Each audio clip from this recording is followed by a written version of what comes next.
Yeah. I don't think, oh, there it is. Okay. All right. So continuing with this, it seems to be now the fourth part on the map. And we are trying to do to walk you or different people who are interested in this work and they are ready to do it. They discovered aspects of repression in themselves. We'll walk you a little bit through the territory. So there can be two kinds of people, let's say two types of people, two types of systems that may be brought to the edge of the second dimension towards the third dimension. So let's say there's the person like myself, okay? I didn't have chronic pain, but I did have some, let's say, chronic tensions or contractions, something in my belly, in my chest, that I would escape with weed and other things. But what was more disturbing to me was, you know, some lingering deficiency story that I'm alone. And I didn't want to stay there too much with that. I'm alone. It's like, yeah. Or just mind-breaking, ever-recurring relational patterns of push and pull, of come, don't leave me, and then when we are together, oh no, I don't want that. So let's say pattern for me. Okay, so, and I could see all that I was doing didn't quite work. So there became for me the need to identify, well, what kind of roots are creating these patterns? What type of repression, you know? So let's go like that. How to, you know, start new people that come on the members area and they're really serious and committed, and or a new client. How would you assess them, what's up, and put them on the groove of a third dimension? We break down a couple of those things one at a time, like the feeling of being like alone, which is very common and is connected with addiction quite often.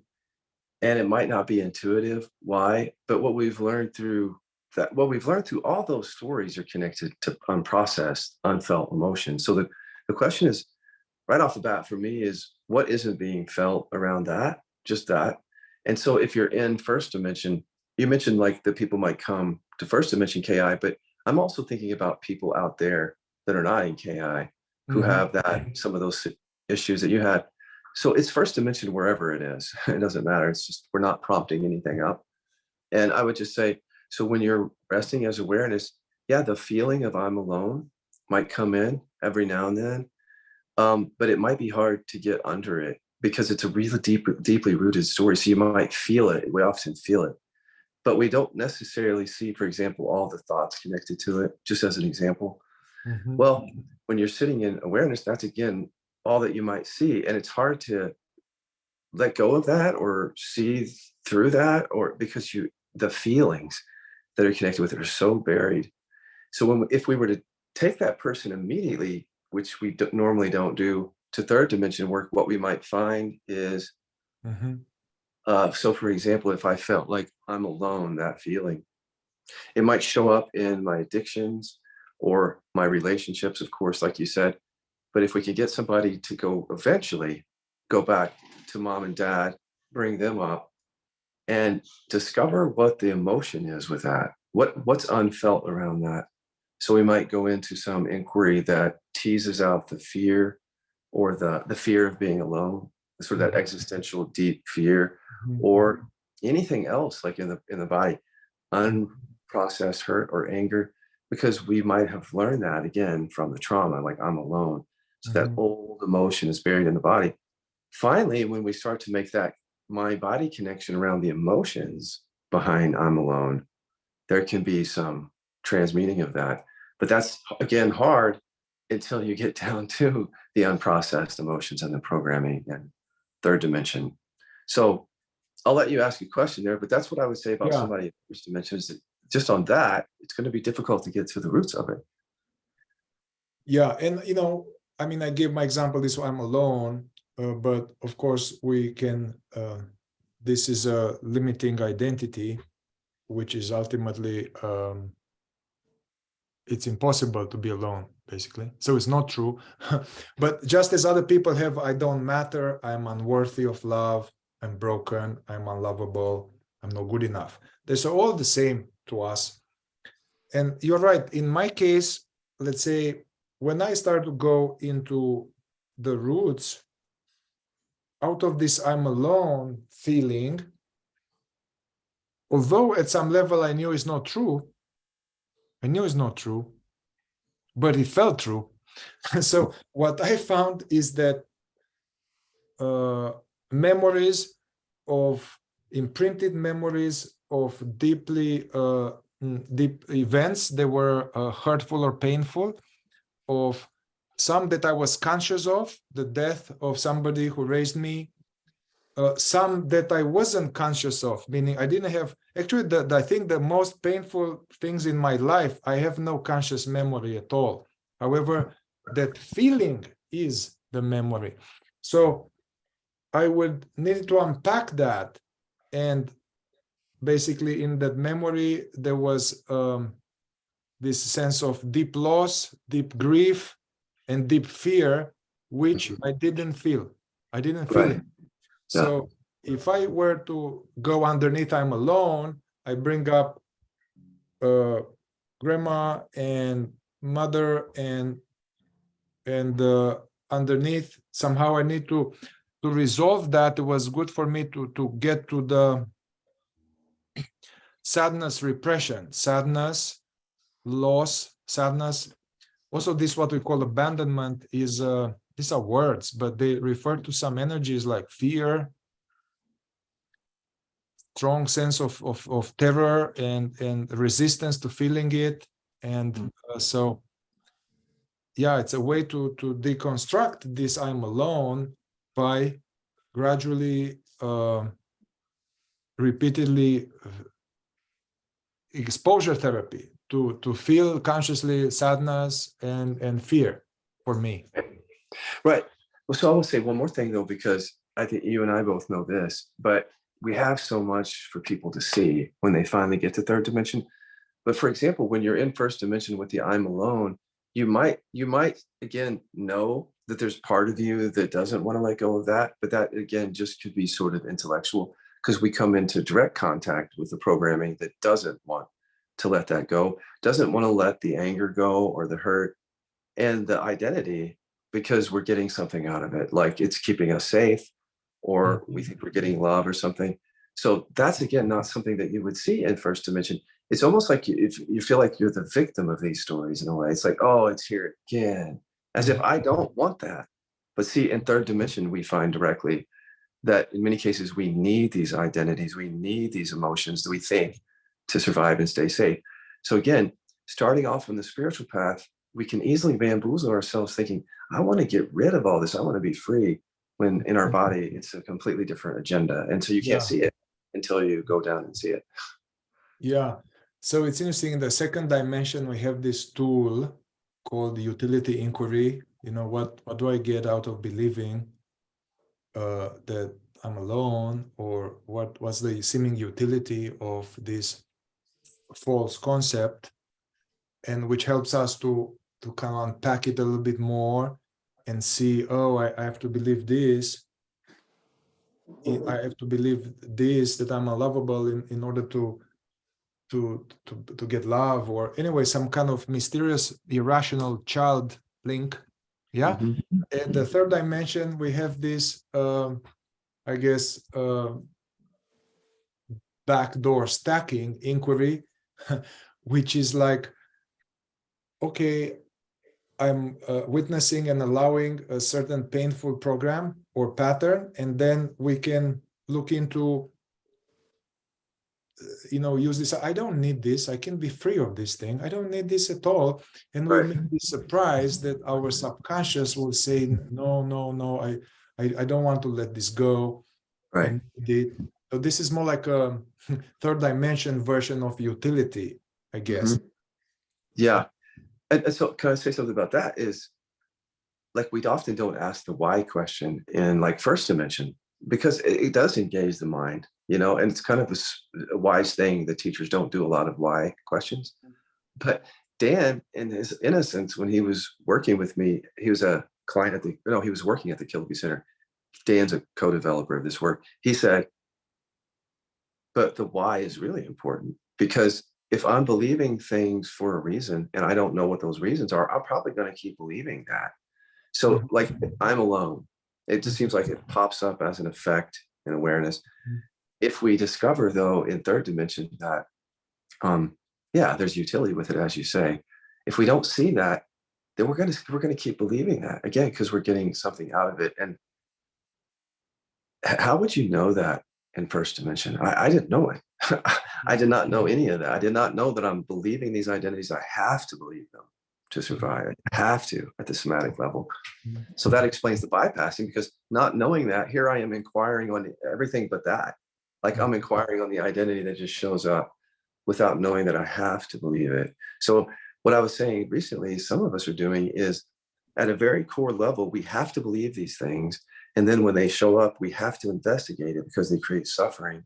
And then we kind of see through it, but then we have to believe it again. And we have to investigate the effect of it, because it's suffering. And it's just a lifetime of that. Yeah. So I know we're talking about practice. The point that Mihai is making is that when we get to third dimension, even if you haven't done it yet, you're going to see all this programming. The programming that's been bamboozling you, the programming that, even though you want to be free of the feeling of alone, the programming that says, no, you do not want to let go of that. You must keep it. It's safe. And so by making that conscious, you have a shot then, because now you're actually bringing that into awareness, where in first dimension, you wouldn't be bringing that into awareness probably. And so it's operating behind the scenes to keep the identity in place. All right. So I think we at the second dimension, we already becoming very conscious of certain deficiency identities. And then we work with them and challenge them, different techniques and ways, deprogram them, stir them again, they get thinner. But what we discovered is that they are fueled by some unfelt emotion from the third dimension, these emotions. For instance, this deficiency story. Let's say somebody, I know, these are real cases, yeah?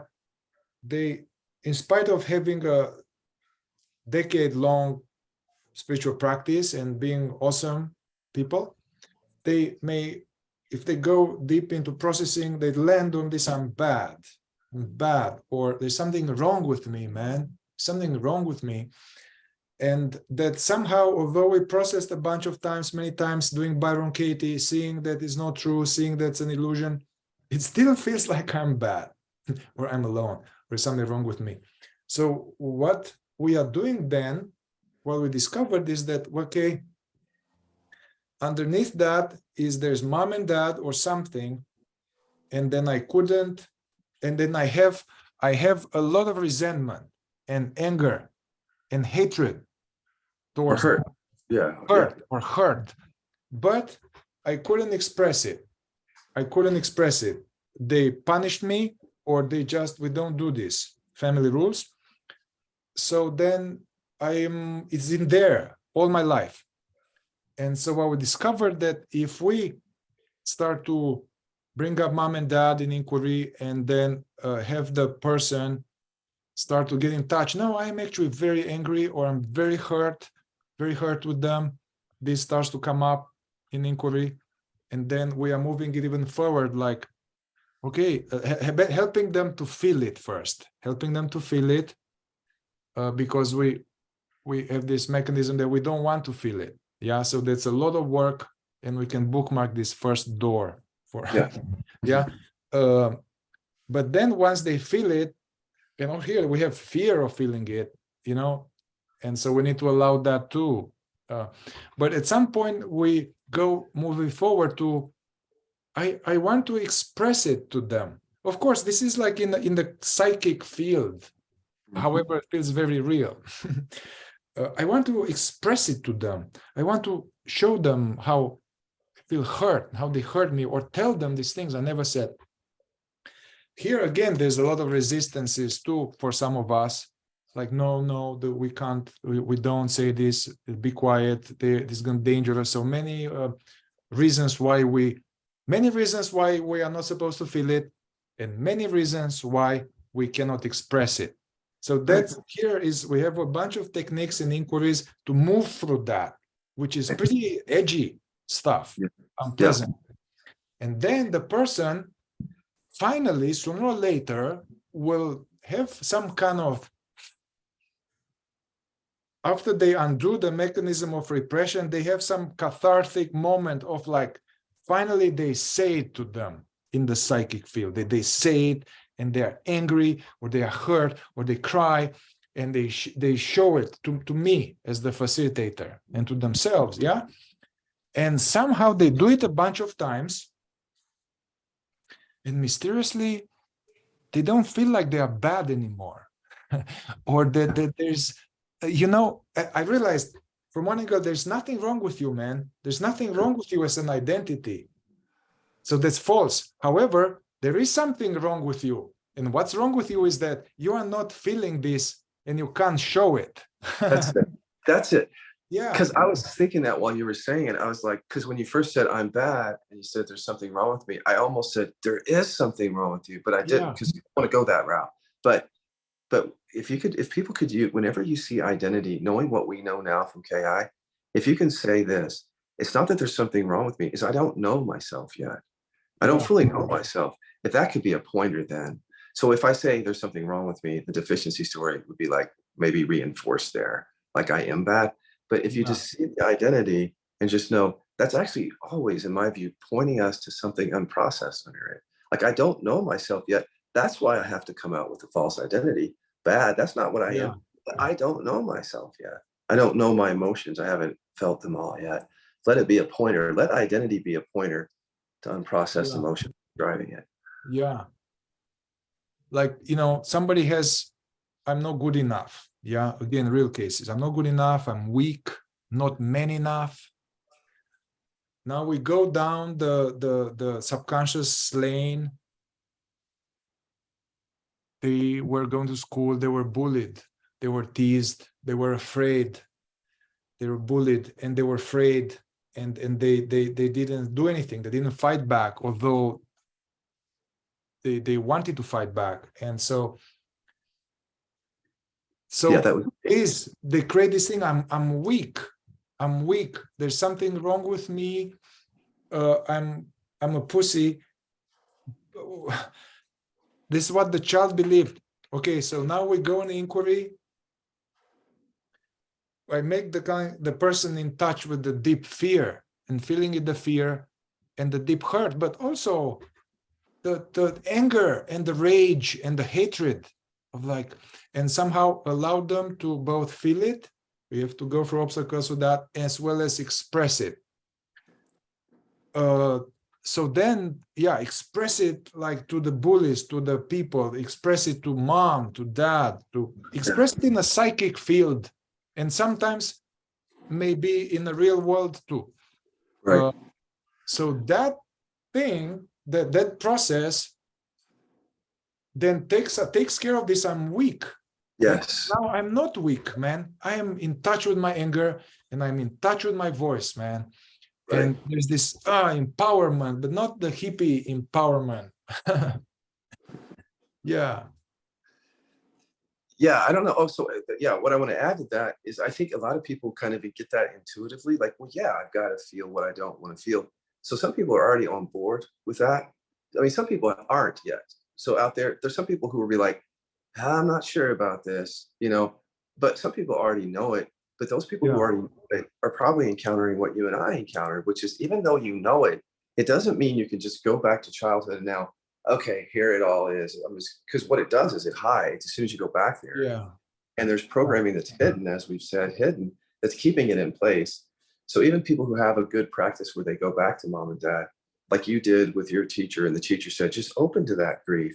You couldn't, and I couldn't open to the anger either, because there's, I think, a misunderstanding that our mind is really, really very involved in that from the beginning.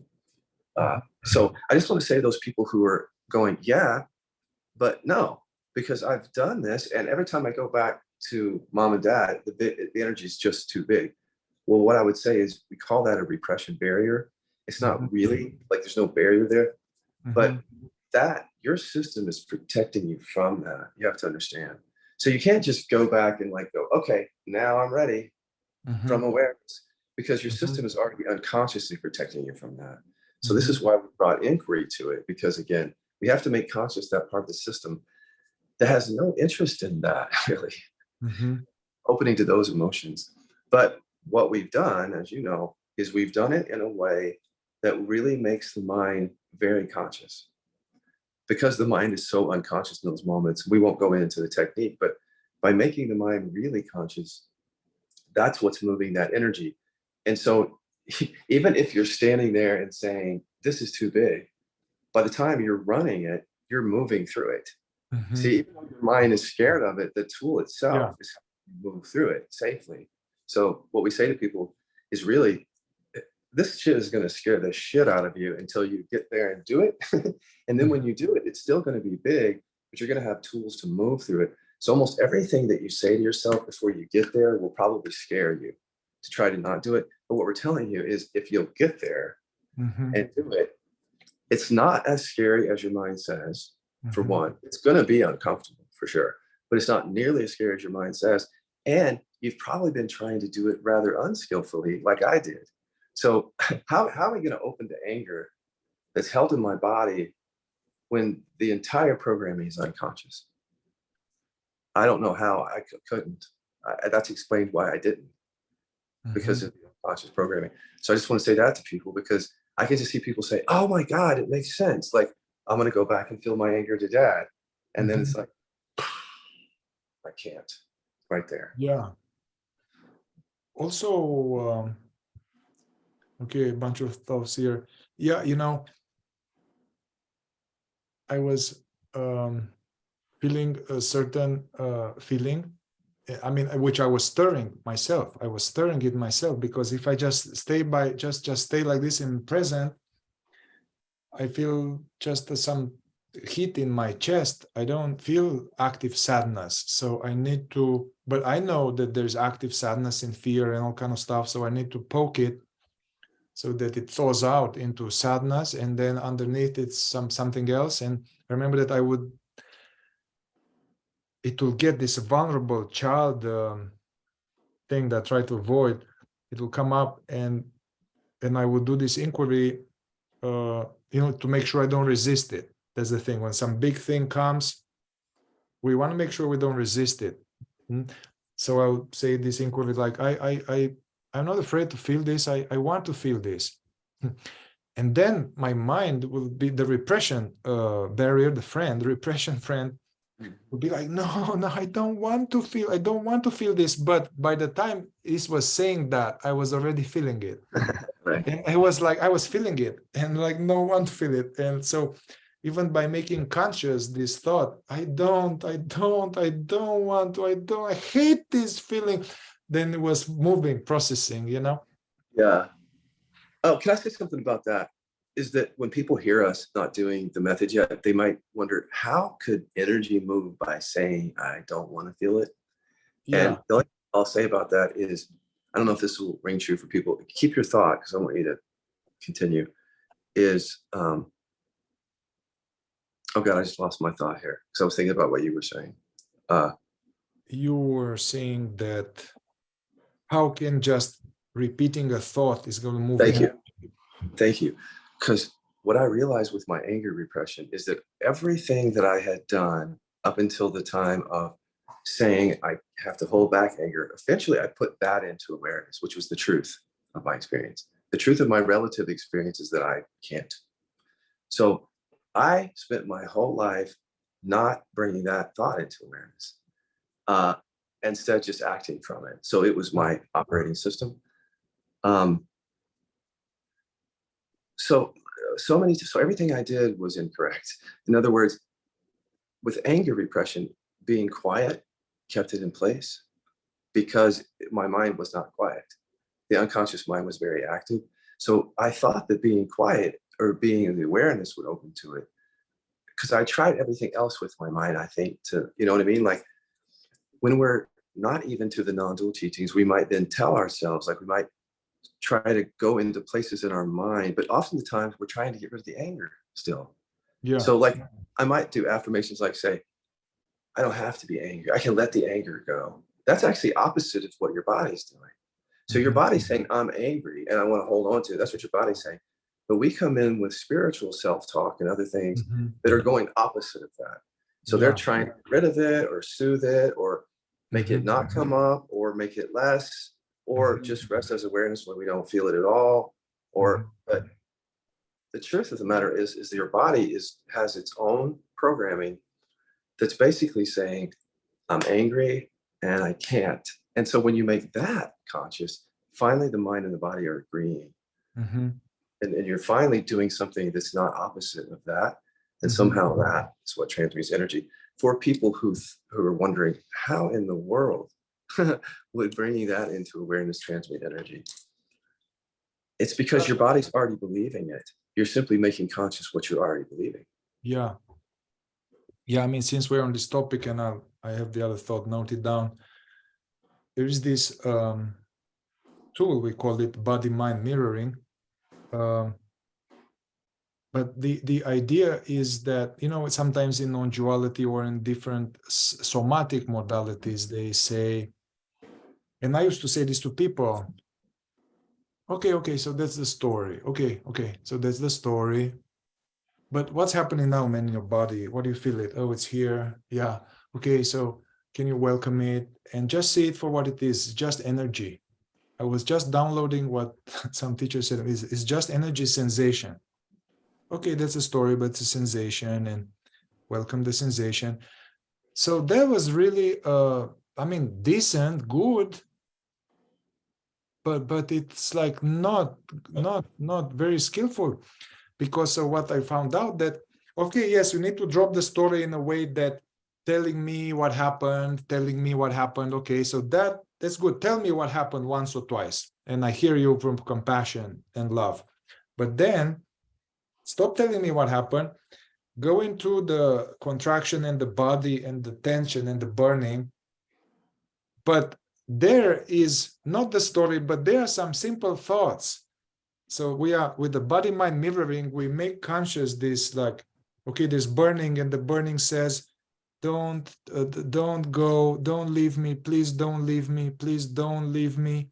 And there's burning, and there is sadness, and the sadness says, it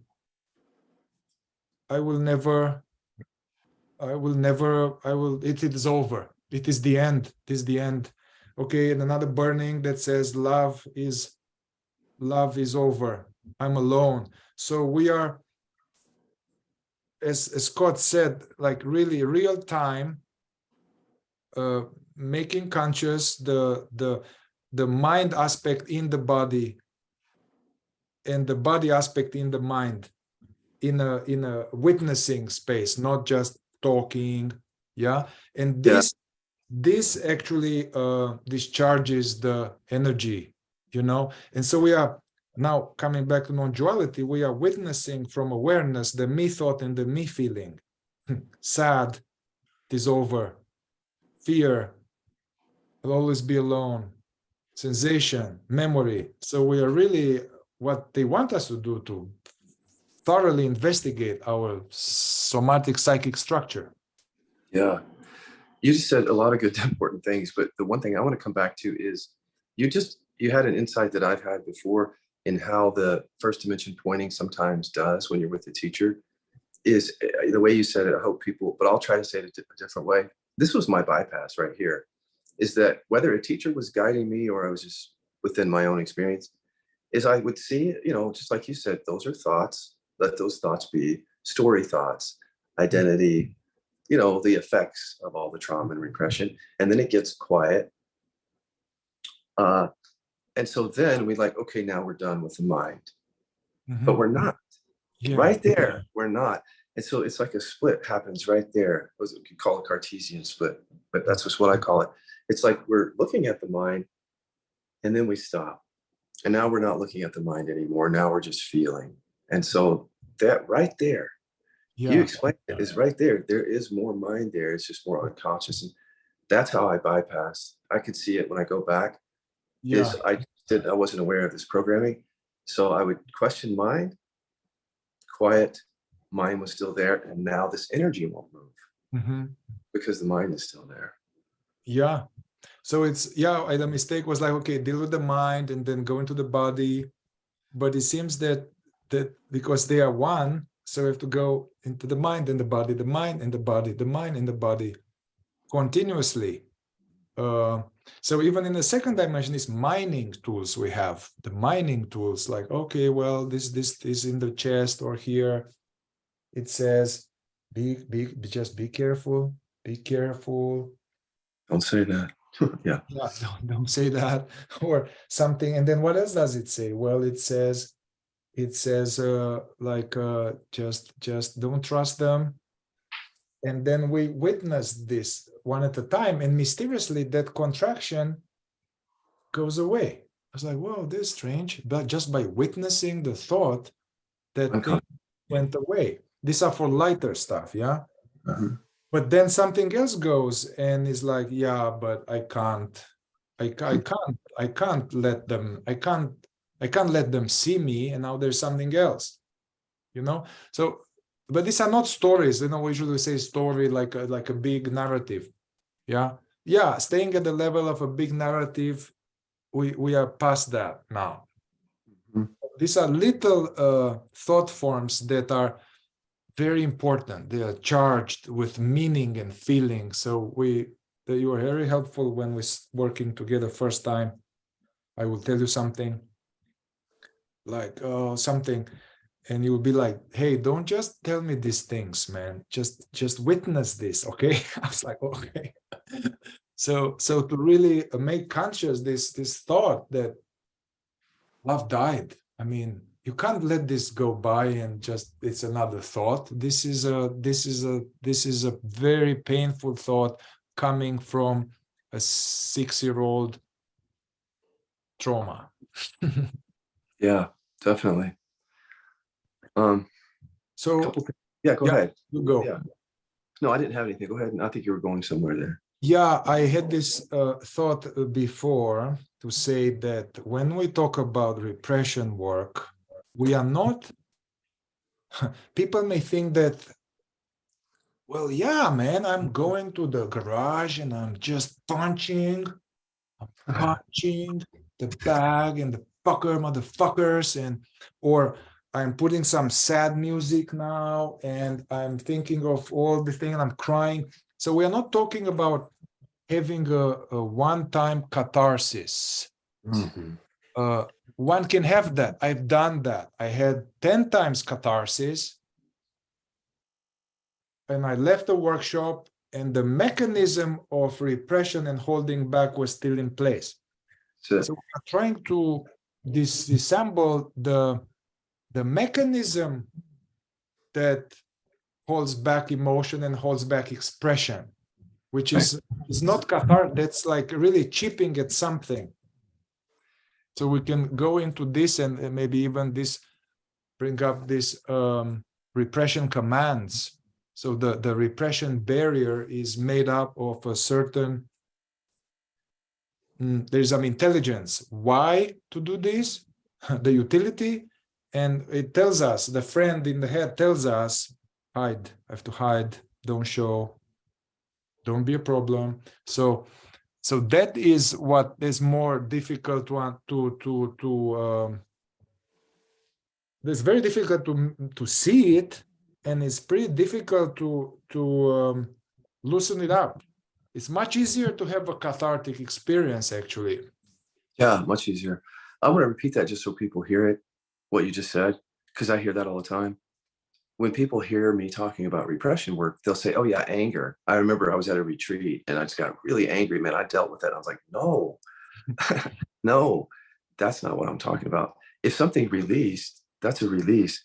It could be that your system is still holding, like you say, holding that back. And I think that's, again, one way that we bamboozle ourselves. We're not talking about experiences or the release of any emotion. We're talking about a mechanism. So you made that really clear. Yeah. And the other thing that's coming up, it's kind of not related to what you were saying, but the story, you know, the identity of past and future. I think when you do repression work, it's really obvious that that's for safety. That, like, because I won't die for a while. And that, and also I won't have to feel, because feeling some of this stuff would feel like death. So if I just stay in, and we've known this about non-duality, if I stay in my head, identify with my story, you know, I'm not dealing with the fear of death or whatever. But I don't know, there's a different seeing around that now, because we've seen that all the thinking and the story making is for safety. We've seen it in our experience. So obviously the story itself is safety. It's, you know, safety and survival. But there again, I think that the non-duality that I sort of bought into was like, okay, let's just see that the story isn't me in the beginning. Like, just see that it's not me. But all that was happening for a reason. See, that's what I've learned, is like all of that had like repressed anger under it and frozen fear. And all of that was keeping me safe from that. So I don't know if that helps anybody, but yeah, in case people think, oh, we're doing in non-duality is putting to rest this story. Well, I was saying that the story has deep roots in all of this stuff. And when the story falls away, you could very much still have these deep roots of like repression and trauma. And that's, like, again, what happened to me. It's much bigger than seeing through the story. Yeah. I told you the story before that I really appreciate the effectiveness of the Byron Katie 4-question punch. Like, you know, some thought, nobody loved me. Is this true? Yeah. Is this really true? Actually, my cat loved me and my grandma loved me and some people are nice. And anyway, going for all these questions, like, how does it make me feel when I believe that thought, and how would I be, who and what would I be without this thought? And maybe the opposite is true. Anyway, so using the Byron Katie, that really loosens up, and one can see that, man, this thought is not true and it tortures me. I don't need to believe this. I've done this, and then the person seems clear, but then they still feel it. It feels true somehow in the body because it doesn't go to the somatic roots. And so, it doesn't go to the trauma of it. It doesn't go to the trauma. And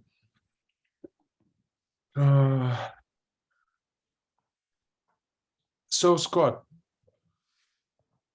we usually go about, you know, let's kind of slow it. I mean, not slow it down, but I think that we have this way, like, people don't know, hey, I have a feeling that it's all repressed. I don't know. I mean, so how to enter more calmly, and let's say to enter safely this arena of repression work.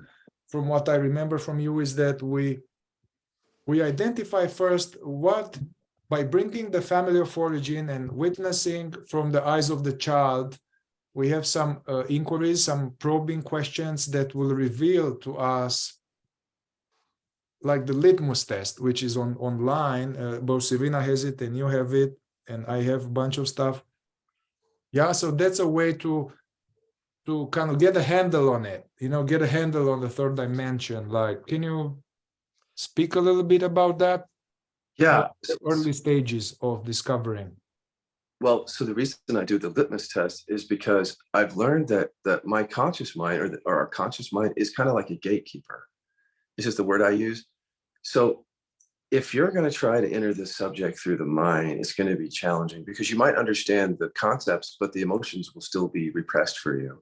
Yeah. So you might understand the concepts, but you won't see directly what's going on. There's that first. So what was your question, so I can stay on track though? Yeah, so I just want to offer a certain guidebook for people to, oh, okay, this is really exciting. These guys are talking about this. I want to start at it. And Yeah. one way to start, or when I do a group, it's like, hey, okay, guys, so bring family of origin up from the eyes of the child. I look at the family, I look at the different rooms in the house, and I say this reverse inquiry. I could feel and show my anger directly to them. And wait, then for me it came, no. Okay, why not? I'm afraid. Or we don't do it. I have to be nice. Be nice. Or daddy is scary. Daddy is angry, but I know. Okay. Yeah. Okay. Okay. Let's see another one. So put a mark. Check. Okay. Anger. There's some anger thing here. You can bookmark for later. All right. Look at the family. I could feel and show my fear or sadness to them. No. Why not?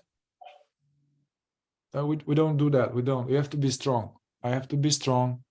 We have to be strong, and we have to keep going.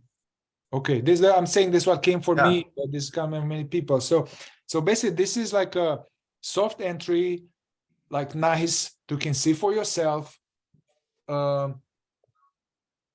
This mechanism, which is so invisible, where you can see how in the family of origin, that some people could be like, hey, no, man, we were shouting at each other and all of that, but sadness, no. Or some people have, if I did this too, I had like, okay, in the family, with my family, we could feel and share love and affection directly. No, I didn't see it. No, I don't know why. I don't know. And so all this, this is very important for us. To make conscious this impulses, man. Right. I would say from the beginning. See, that's what I want to say, because a lot of us have discovered this at the end of our path or later on, but from the beginning. So you can't understand what you're repressing through your mind, but you can understand the map and you can understand what we're doing. Yeah. Then you have to do the work, like go to the litmus test. And what I would say is, for those of you who are new to the path, do this first, because you can save yourself a lot of trouble if you'll do this first.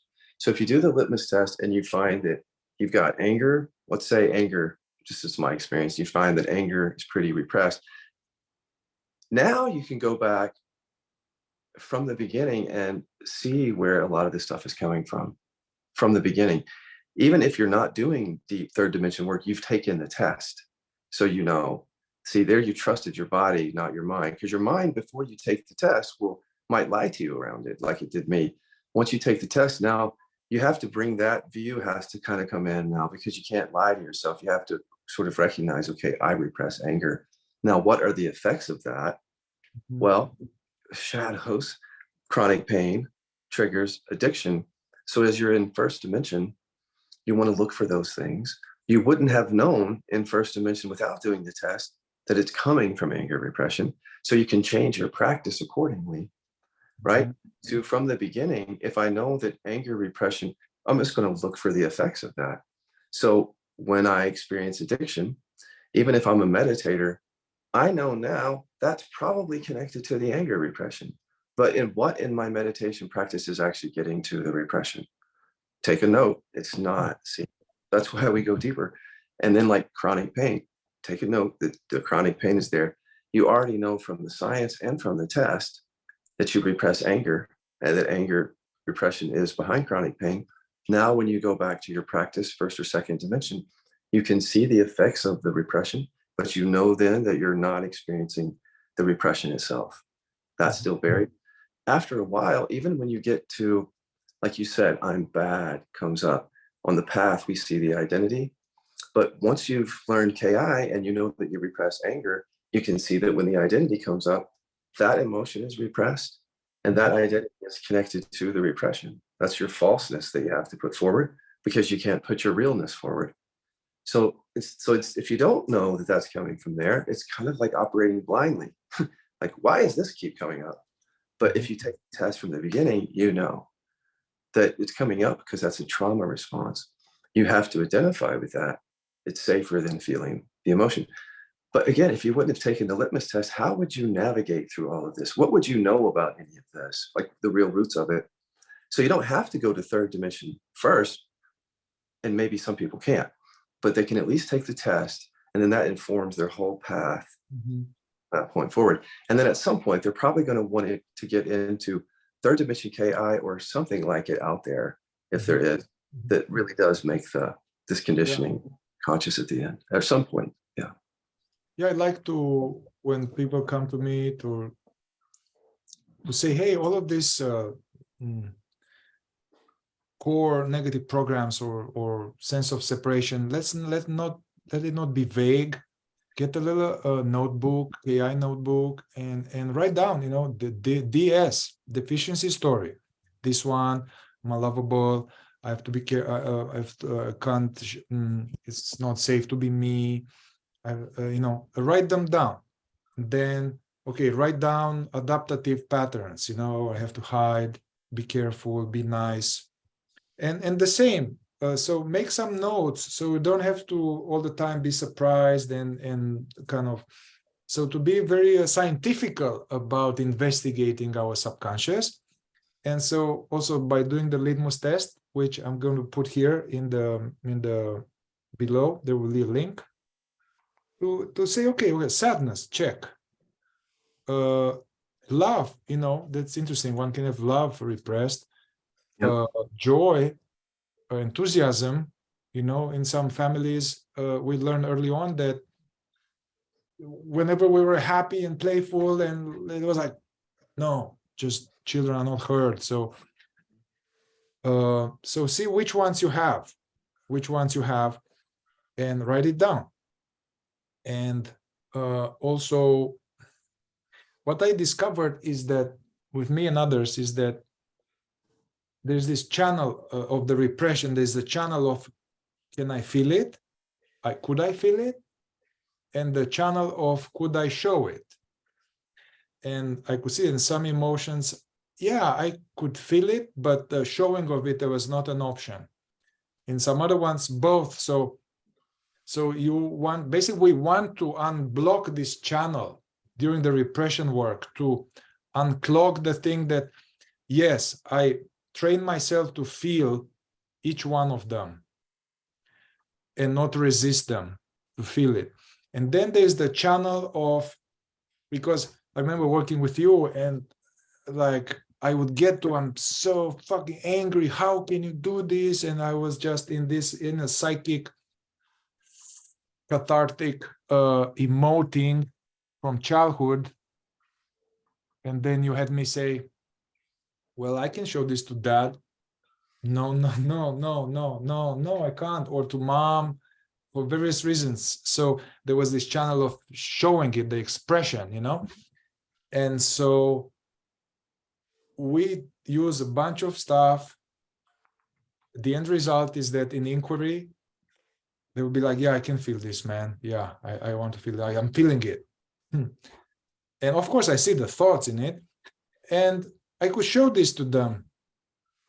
Yeah, man, I did, or I'm doing it now, or I do it later, or something. So when this is happening, your life will be different, man. I mean, whether you confront them or not, you show up in a very different way throughout the day. That's my discovery. For sure. Here's another thing too, is like just something as simple as joy.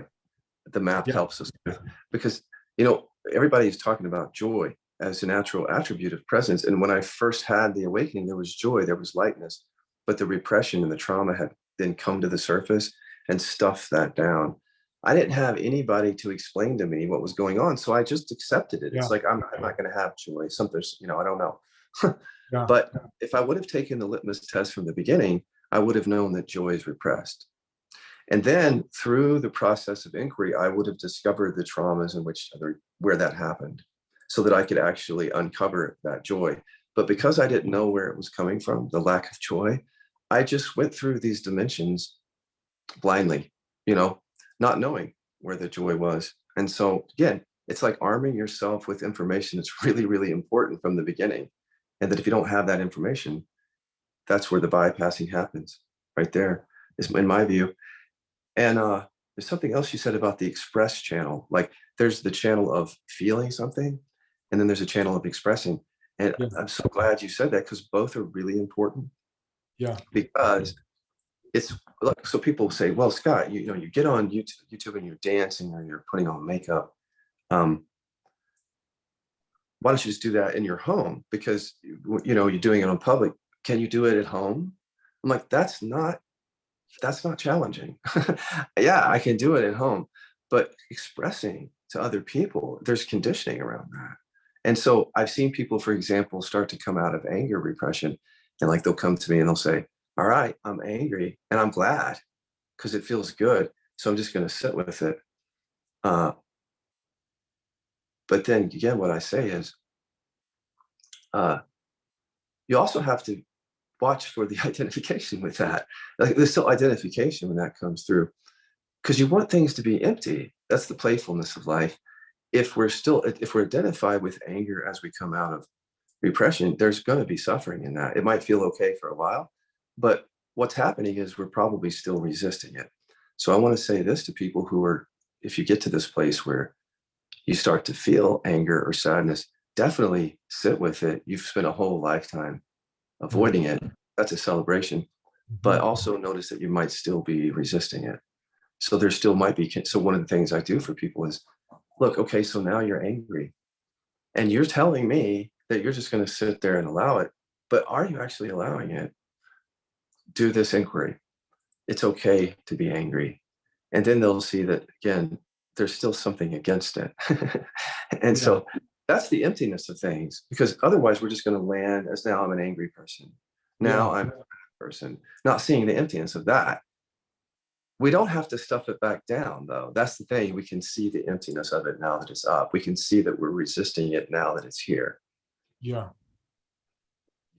I was listening last night. Cartole was saying something, and this thing like, hey, the diminish 95% of your suffering if you don't resist life. You don't resist life.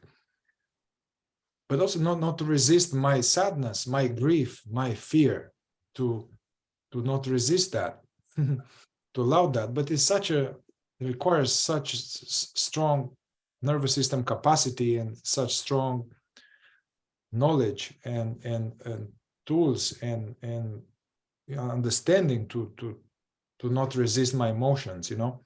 And from resisting my emotions consciously or subconsciously, that creates a sense of separation, because I'm me, the resistor, and the thing that I'm resisting. Oh yeah, I had another thought here. Like this is maybe other topic in the future, but when I wasn't fully feeling the abandonment trauma and the unpack it and the grief and the fear, I would land and I would look at the havoc that I was creating in my relationships, in suffering I created for people. I would land on this: I'm bad, and I cannot love. I cannot love, and there's something wrong with me relationally. Yeah. I cannot love. There's something I cannot love. And looking, I can see now, like it's grief and loss. There's a lot of love in it, you know. Underneath there is love. So I cannot really feel full love and show it if I don't want to feel grief, you know. Yeah. So yeah, and I think the more I'm able to feel that, the more I'm able to love. Yeah. Same with anger for me. Yeah. Very odd. Yeah. Yeah. So I don't know, when people hear you, I would think, do they hear that? Do they understand that? Did that make sense? That if you don't open to your own sadness, how could you really open to somebody else? I mean, I think people get that. It makes sense. But with anger, it's harder, because here's what I've done with people recently.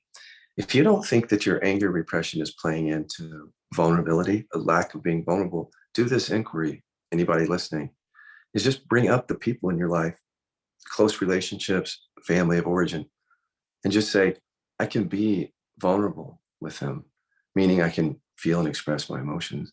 Mhm. And then just see if that energy is there.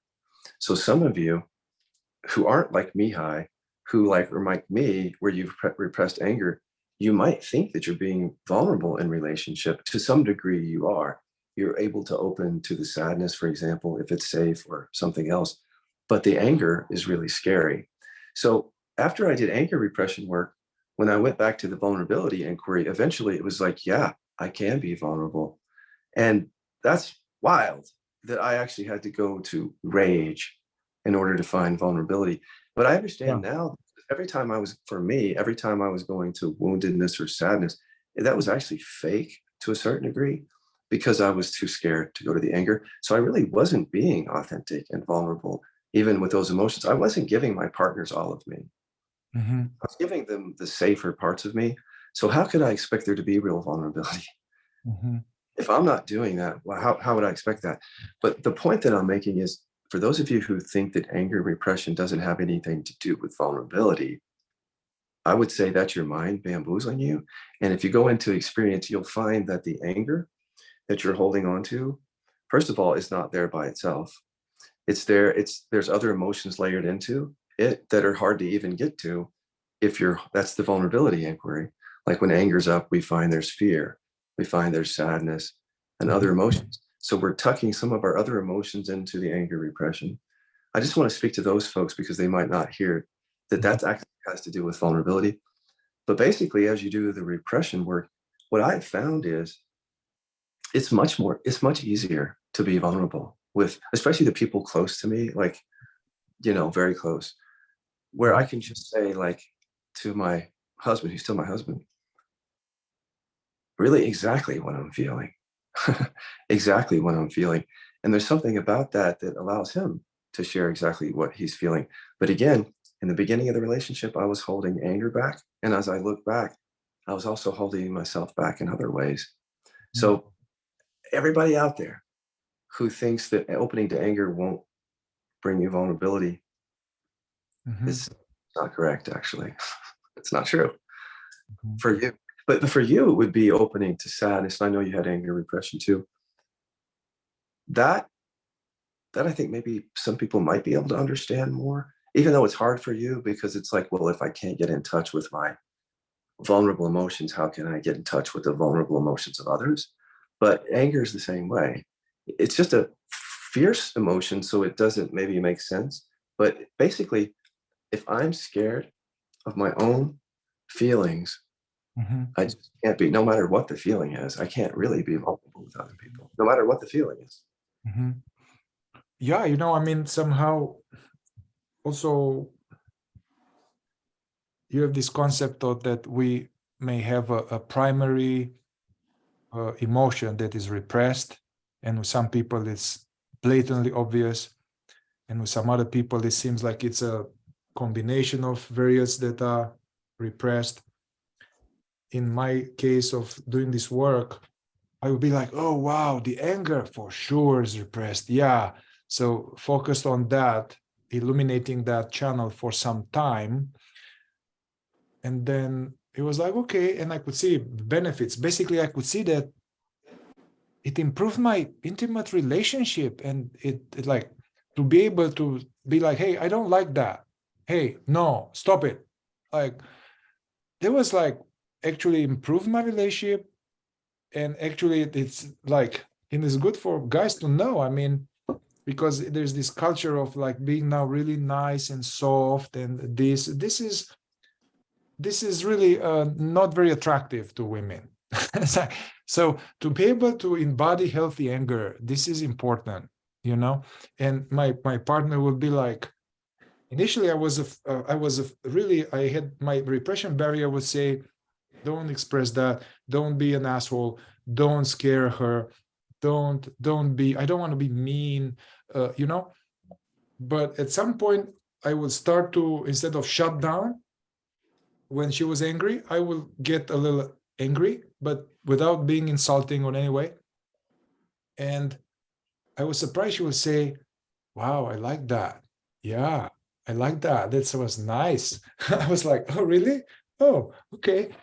But also this, you know, fear of other people being upset. I had this thing like, I don't want other people to be upset with me, avoiding conflict. This is a good boy, peacemaker.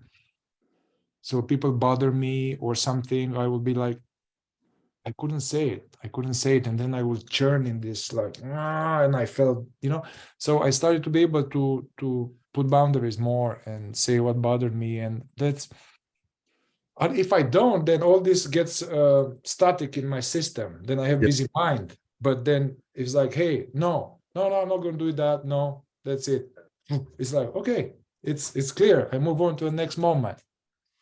Thank you, because I've been saying that in a different way. And people who repress anger might not understand it until they do the work. But like, so we were talking about people who present an issue that they might not understand the root of. So that's another one is Yeah. ongoing triggers. So in a way that I can't articulate completely yet, but I will, the repression is creating ongoing triggers. I think anger repression might be easier to see because I'm actually storing anger. So what I noticed is like when there was some sort of dispute, I wasn't processing the anger. So I was coming back to the person people pleasing and being fake. So I was actually storing the anger. And that's a setup for more triggers because I'm not clear with that person. So that programming is hypervigilantly waiting for the next thing, you know. But again, when the next thing happens, I might go away for a while, but I'm not really processing the anger. But I come back with a smiling face and a peaceful face. I'll tell you what, that's really confusing to the other person because I've actually been on the receiving end of that now. And where people pleasers will get triggered by me, anger repressors, and then they'll go process it and they'll come back. And I can tell that they're still storing the anger with me, but they'll put on a face like everything's okay now. And no, it's a setup actually for more triggers in the relationship when you're not authentic. When you're not actually expressing exactly what you're feeling here, you're putting that face on, but your body's saying something different. And it's a setup for more triggers and more conflict for us. If you would just say exactly how you're feeling, process that, then we're going to come together differently in this. But that's the other thing is I think that people pleasers don't understand how they're contributing to the triggers. They think, like, I thought I was just a victim of all the triggers. Everybody else is triggering me or something.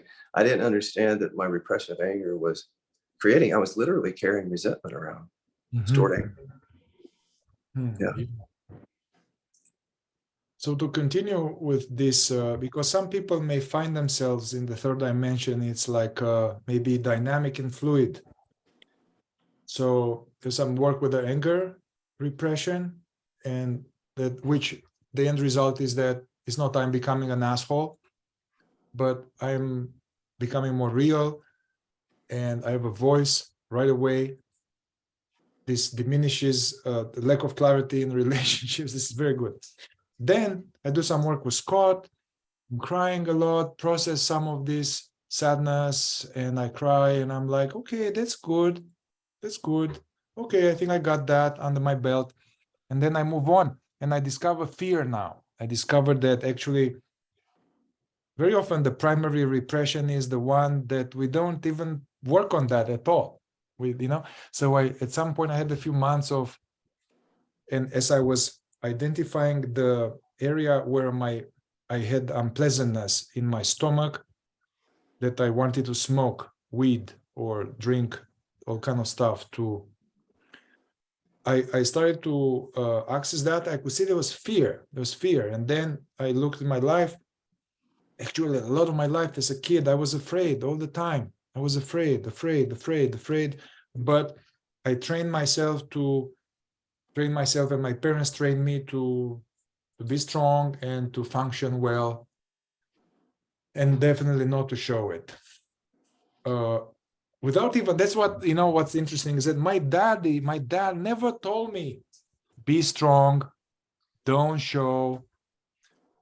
No, never. He never told me that, but I got all of this, you know?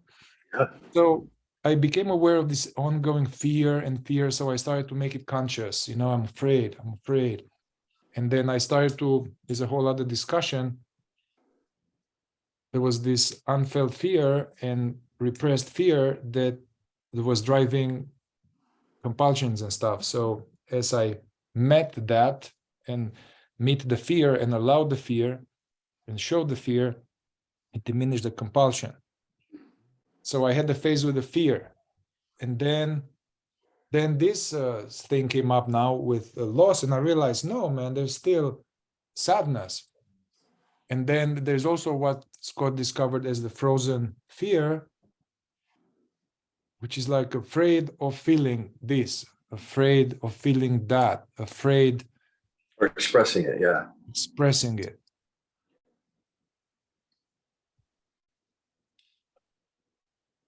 Yeah, that's the new area that we're working on now, frozen fear. It's a big one. And I don't know if we're going to say much about it, but well, you just took people through your practice, which was nice. That was kind of nice because you kind of outlined that you came with this issue, and Yeah. I direct you to that. That's actually the kind of work that I want to do with everybody, is like, Yeah. just like what I've done, is like, what are the issues? What's the unprocessed emotion right Yeah. there?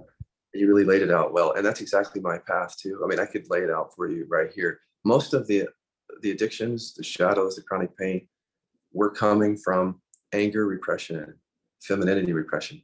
However, cleverly, I was able to put to rest a lot of the identity without getting to the repression. And people might say, well, okay, what to say about that?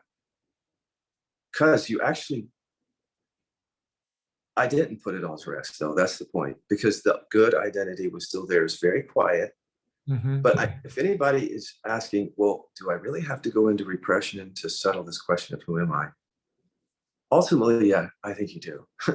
You can get the experience that there's no self there, but it has such deep roots in the body that I'd be surprised if there's not some ramification from it, like there was. Yeah. Me. Yeah.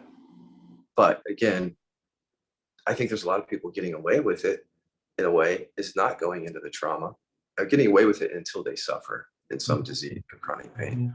Mm-hmm. Yeah, so I just wanted to say that. But if we can start using the map as something really practical, like you just did, Mm-hmm. but not just as a 2020 hindsight, not just as like, oh, this is what Yeah. happened, but as a proactive tool. Yeah. A proactive tool, then it becomes alive, because then people can come to the map and say, okay, I'm not going to spend 20 years here circling around in a deficiency story if I understand that the roots of it are sadness, repression. That's a proactive tool there. Yeah, so this I think it's if we don't undo the repression and rescue our emotional body, we are going to have this, I lost it. Oh, I had this a few months of awakening and I lost it. So this oscillation we talk about. And then, yeah, I mean, the work is not done for me. I mean, whatever that means, but I can bring back up love. I used to do a little bit for a few weeks, or it's safe to love, and I can let a woman into my heart fully. I can love fully. I love this or that, and there will be a bunch of stuff will come up, and I kind of left that, but like love repression and more fear and shame, and yeah, and I can see the more I do that, basically, it's not that I'm getting now miserable with these egoic emotions. Actually, the more I do that, the more my body is more clear, my mind is more quiet, and the green is greener, and my friends are nicer, and I have more creativity and like juice, and I wake up earlier because I don't smoke in the night, and like I'm not heavy. Yeah. Well, that's a thing for people to hear, is like you can feel the benefits even before you're done with the repression. Yeah, because the chronic pain was healed, And there was a major benefit from that. Energetically, I felt really good, and I felt really good since then. But there was still some film repression that I've had to do. But I mean, yeah, my life is going really well. Like energetically, feel good. Yeah, just happier, more content, more honest emotionally. All that makes you feel good, actually, in your life. But I'm not done. I don't need to call myself done. I don't feel like it doesn't give me anything. Yeah. You know? Yeah, I mean, the universe, they say even scientifically that the cosmos is ever expanding right now. So this I'm done is like against the will of God, I think. Doesn't work like that. I'm done. Hey, some going back more like to this, okay, identify some repression of expression, with the litmus test. But then there are some clear inquiries which like a shotgun approach, like they can pick up a bunch of stuff, yeah, which are good for people to enter the world of third dimension. People who don't have strong chronic pain, because people have chronic pain and stuff, they can enter it via there. Maybe we speak about it soon. But this general repression inquiries, like bringing people up, panorama in parents and spouse and all that, and things like, I can fully be myself. I can show myself completely. I can say and do whatever I want. This is a reverse inquiry, will definitely pull out snags, pull out areas, right? Yeah. Any other such things that are more like kind of general repression? That's good. So if anybody's out there and you just want to get started on a deeper embodiment, and you want to get started on repression work, that's a good one. There's two good ones. You already think you said both of them, but one is I can say and do what I want. And the other one is I can be myself fully, or even I can be vulnerable with everyone. That will bring up the big energies. And if you could start seeing the programming that stops you around that. Yeah. But all that did is get me started, because I had to drill down on particular emotions that were shut down. That just got me started to see that I can't do and say what I want, that I was shut down in certain ways. And then I had to find that was the anger shutting me down. But it's a good way to get started, for sure. People with KI start with those inquiries. And as obviously, with the third dimension is good to work with someone. I mean, it's I don't think you'll go very far by yourself unless you are Scott Kilby. But then here you worked with somebody too. So work with someone that will help you kind of save you time to kind of identify it, and then keep working with that someone. Also, there is as you work with someone, then things are less nebulous and less like mysterious.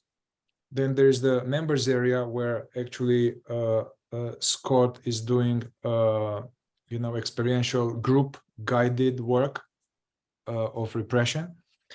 And then there is this total, the essential element also is to self-facilitate, to stay with it, self-facilitate, because we are bringing up difficult emotions, and we don't want to get stuck on the corners of the pipes. But as we are doing this, even the inquiries you mentioned, we are going to discover repression commands. So part of the repression work is to discover this thing that says, I can show myself completely, I can be myself, I can say and do whatever I want, and for me it will come these programs. No, I have to hide. Be nice, I have to be nice. Be good. Don't show it. Don't feel it. Be strong. So these are repression or trauma commands. So big part of repression work is to make them really conscious.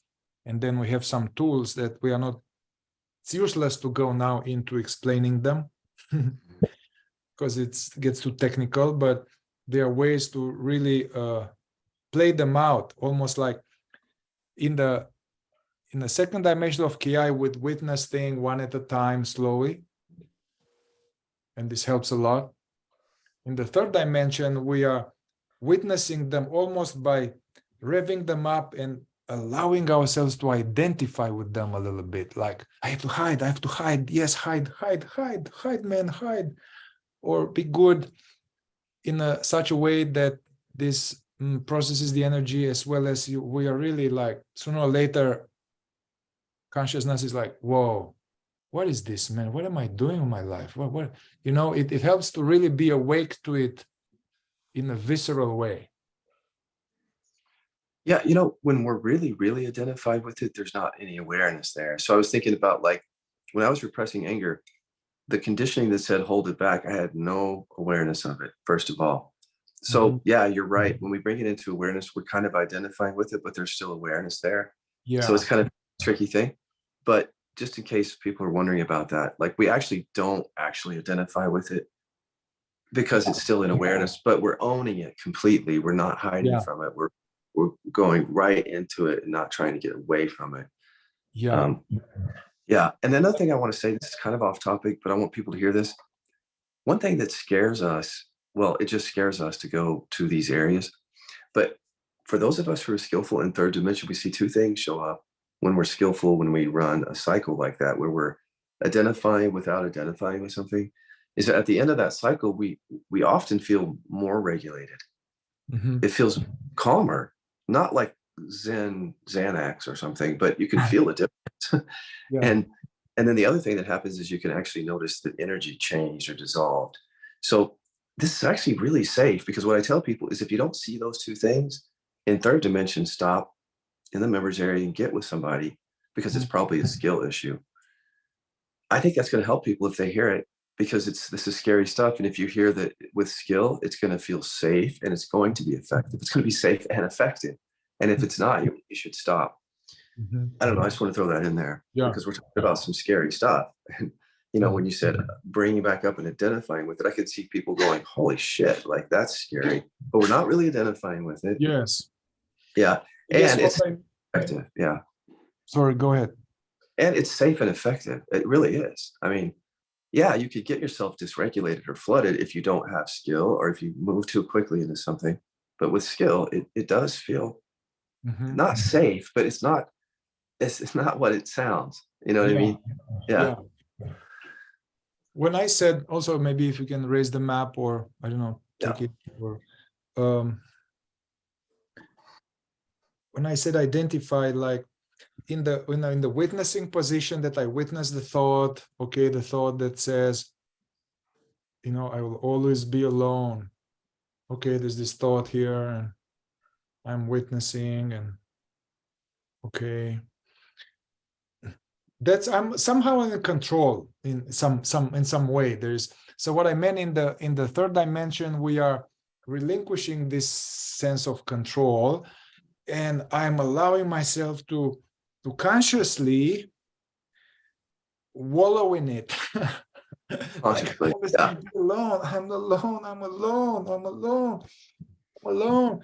But at the same time, we are not just saying words here. The technique that we have is that this I'm alone, or I'm alone as a correspondent in the body somewhere. There's energy somewhere in my solar plexus or somewhere. So I'm repeating this, I'm alone, I'm so alone, as I keep the attention also in the body. So, especially new people may think, oh, we are repeating this crazy shit like that. This doesn't make any sense. But no, we are repeating those to make them conscious in awareness, while the attention is locked into the body aspect too.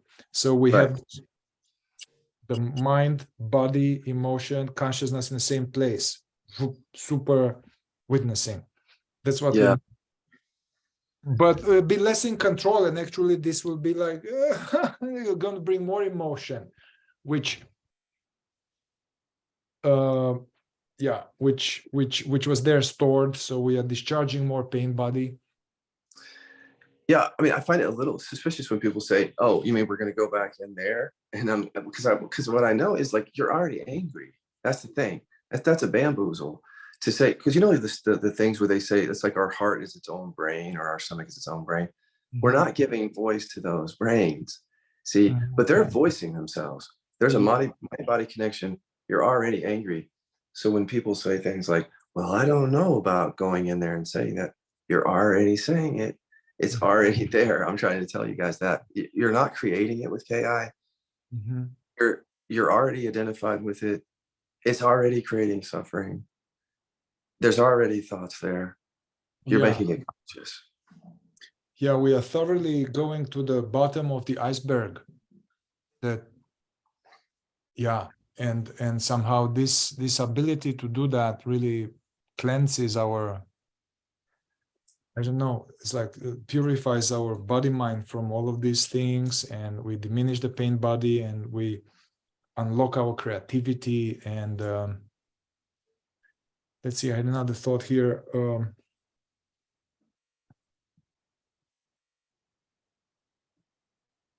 Oh yeah, you know, this last month or so, when externally there was this stressor, and I'm using, you have a great video called using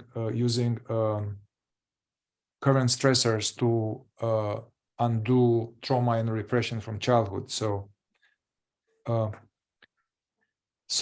I've been doing that, and so what I can see is that I will wake up in the morning, or I go to sleep in the night having really suffering and sense of separation, and like and somehow I noticed that it was more difficult and more painful if I don't do it. That's my point here. I got to the point that to do third dimension practice, although it's a little painful and it's difficult, it's much easier than not to do it. It's and sometimes I will just be very busy one day and I didn't have time, and then it will be all like flooding through. It's like, but if I, so now it's, I don't know, I have a lot of incentive, and probably this is not going to last forever. I can see already it's diminishing a little bit, but it's better to face it than not to face it. I don't know how to say it. The way out is through, and it's easier ultimately to go through and then to go around it whenever you are ready. And we may need to do, I mean, you know, even in one session, I go in one session with myself or with others. Okay, go first dimension, then go into repression, then go back into mining, go back into, so this map is fluid. In one session, we can go back and forth throughout.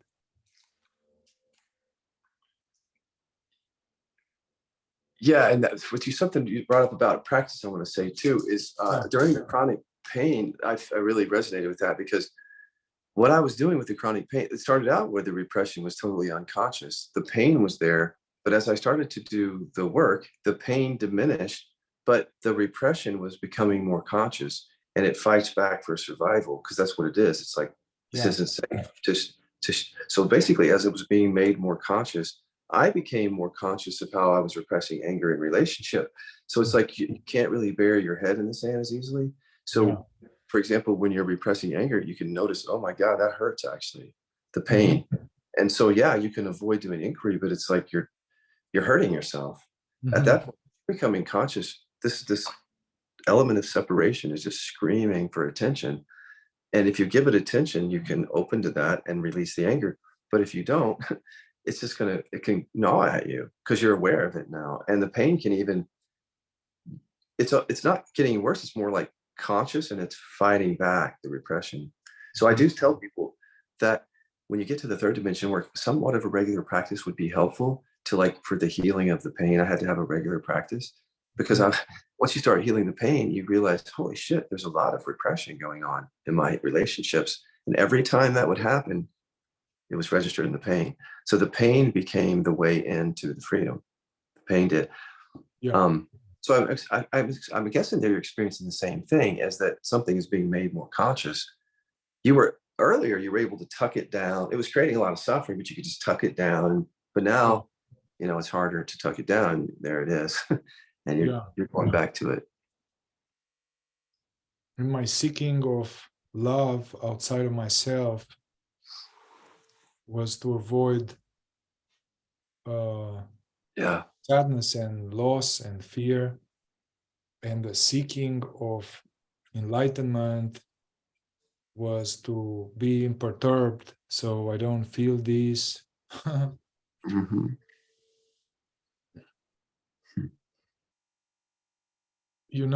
I don't know, this is a few days ago I had this insight to structure the work I'm doing, like with circle being somatic work. It's almost like we need to address certain things. God thing, God issue, love issue, and the mission issue, service.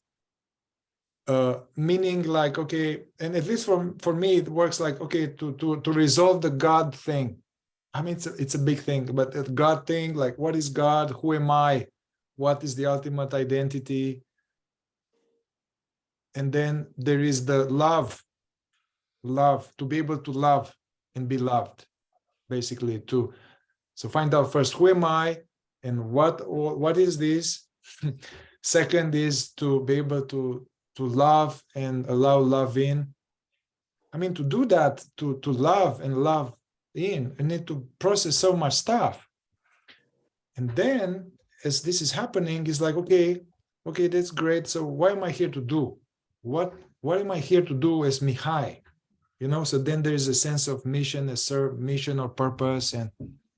But it hit me this thing. I made a note to tell you, like, hey, there's this God repression, man. There's God repression and love repression. If all of these emotions are repressed, I don't think I can really have a experiential experience of the divine.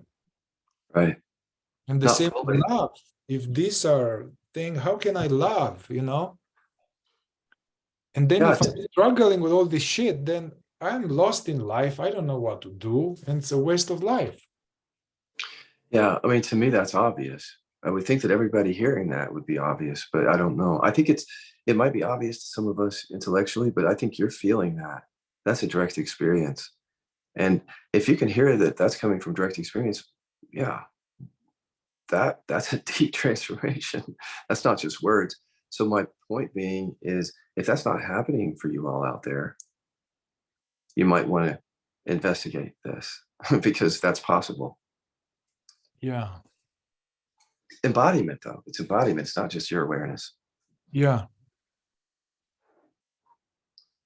Well, Scott, I don't know. Anything else? Do you feel like that the best we could while talking on Zoom, we put to rest this map?